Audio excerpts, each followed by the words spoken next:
Doctor Baba Saheb આંબેડકરને પુષ્પાંજલિ આપવા માટે ગયા ત્યારે એક યુવક દ્વારા મેયરને અટકાવવામાં આવ્યા હતા। સંકલ્પ ભૂમિનું કામ અટકી જતા યુવકે મેયરને પુષ્પાંજલિ આપતા અટકાવ્યા હતા। મેયરને અટકાવનાર દલિત યુવકની પોલીસ દ્વારા અટકાયત પણ કરવામાં આવી હતી। દલિત યુવકની અટકાયતને મામલે કોંગ્રેસ પ્રમુખ સહિત કાર્યકરો રસ્તા પર બેસી ગયા હતા। કોંગ્રેસ કાર્યકરોએ દલિત યુવકને મુક્ત કરવાની માંગ કરી હતી।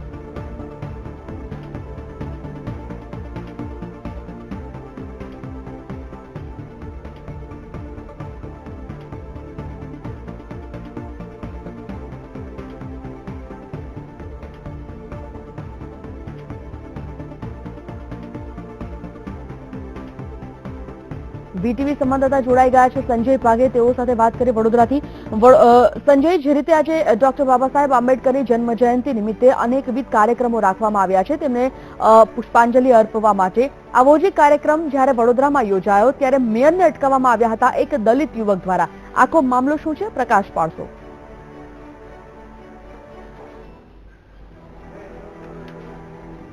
जी संजयनी बात करें तो आज बाबा साहेब आंबेडकर ने 126મી जन्मजयंती है। विविध संस्थाओं और संगठनों द्वारा तेमने पुष्पांजलि આપવાનો કાર્યક્રમ યોજવામાં આવ્યો હતો। વડોદરામાંથી ઠેર ઠેર સંગઠનો આવીને રેસકોર્સ સર્કલ પાસે આવેલી બાબા સાહેબ પ્રતિમાની વિરાટ કદની પ્રતિમા છે તેને પુષ્પાંજલિ આપવામાં આવી હતી। ત્યારે બીજેપીએ પણ સવારે રેલી કાઢીને ત્યાં પુષ્પાંજલિ આપવાનો કાર્યક્રમ રાખ્યો હતો। ત્યારે જ્યારે મેયર ઉપર પુષ્પાંજલિ કરવા જઈ રહ્યા હતા ત્યારે દલિત યુવકે તેમને અટકાવવા ઉપર જવાના મામલે એમની સાથે રકઝક થઈ હતી। એટલે આ રકઝકને અંતે ગોત્રી પોલીસે યુવકની અટકાયત કરી હતી અને પોલીસ સ્ટેશન તેની સાથે અઘટિત વર્તન પોલીસ સ્ટેશન લઈ જવામાં આવ્યો હતો। ખરી રીતે જોવા જઈએ તો મેયરે એક ઉદારતા દાખવીને એને પહેલાં જવા દેવો જોઈતો હતો, અથવા તો પછી એમણે આજના દિવસે દલિત યુવાનને પ્રથમ પુષ્પાંજલિ કરવા દેવાનું જરૂરી હતું। પરંતુ આ જે રકઝક થતાં જે ઘટના બનવા પામી પ્રકાશમાં આવી છે તેને કારણે આખો મામલો ગરમાયો છે। અને જે કોંગ્રેસ પણ આ જે દલિત યુવક હતો તેની સાથે આવી ગઈ છે। તેની સાથે પોલીસે જે બેહુદું વર્તન કર્યું છે તેની સામે પગલાં ભરવાની માંગ સાથે રસ્તા પર બેસી ગયા હતા। તેમજ રેસકોર્સ સર્કલ 4 રસ્તા છે ત્યાં રસ્તા રોકોનું યોજવામાં આવ્યા હતા અને હજી પણ જે કોંગ્રેસના આગેવાનો છે રસ્તા પર બેસેલા છે। એટલે એક રીતે જોવા જઈએ તો આખો મામલો ગરમાયો છે। ફક્ત પુષ્પાંજલિ આપવાની જે આગળ પાછળ થાય એને મામલે આખો મામલો ગરમાયો છે। એટલે હવે આ મામલે દલિતે પણ તેની સામે જે વર્તન પોલીસ દ્વારા કરાવ્યું છે તે સામે ગુનો નોંધવો જોઈએ અને જે કાર્યવાહી થઈ છે તેની તપાસ કરવાની માંગ કરવી જોઈએ એવું લાગી રહ્યું છે।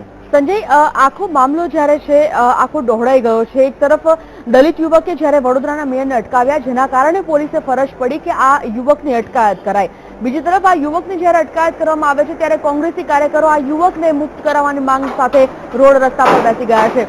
વચ્ચેનો કોઈ રસ્તો અત્યારે પોલીસ અપનાવ્યો છે ખરો? કારણ કે ટ્રાફિક નિયમોનું પણ ભંગ ક્યાંક ને ક્યાંક કોંગ્રેસના કાર્યકરો કરી રહ્યા છે।